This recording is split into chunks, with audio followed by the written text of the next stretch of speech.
vont être faits sous anesthésie locale. Donc on utilise des seringues à insuline qui ont l'avantage d'être petites, donc ça ne gêne pas le champ opératoire.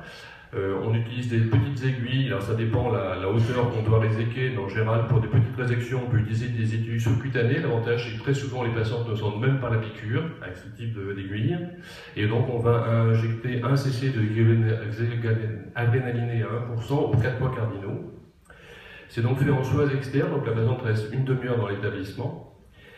On évite d'utiliser des filtracteurs dans cette indication parce que quand on tire avec des filtracteurs pour remettre le col dans l'axe, on majore toujours la profondeur en fait. Donc ça peut être intéressant dans les cas des adénocarcinomes in situ, on doit faire des résections profondes.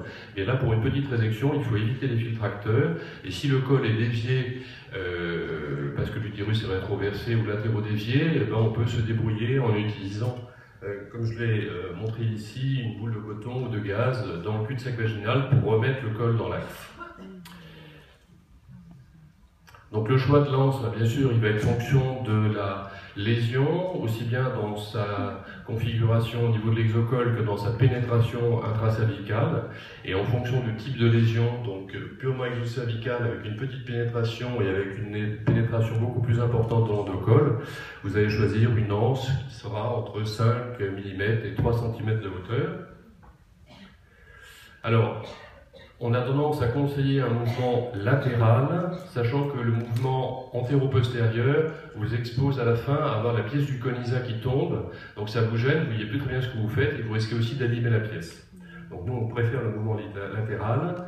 Alors quand on a des signes de gravité en périphérie d'une TAC 2, il est préférable de commencer un peu à l'extérieur, à 5 mm à l'extérieur de la TAC 2 et de ressortir à 5 mm à l'extérieur de l'autre côté, parce que les risques de micro-invasion sont toujours plus importants au niveau de la zone de jonction, et ils sont parfois au niveau de la zone de jonction native, c'est-à-dire en périphérie de la lésion. Donc quand on a des signes de gravité en périphérie, comme un bourrelet rouge périphérique par exemple, il est important de prendre quelques millimètres de sécurité à l'extérieur.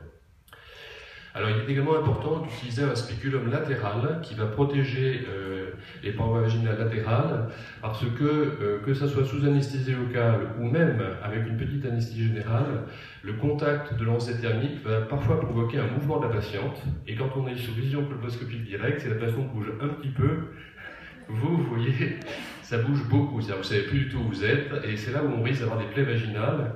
Moi ça m'est arrivé dans la première résection que j'ai faite. Je me suis fait une belle plaie vaginale, et bien entendu, c'était la femme d'un confrère qui était professeur de chirurgie vasculaire. Et bon, enfin, c'est toujours très agréable.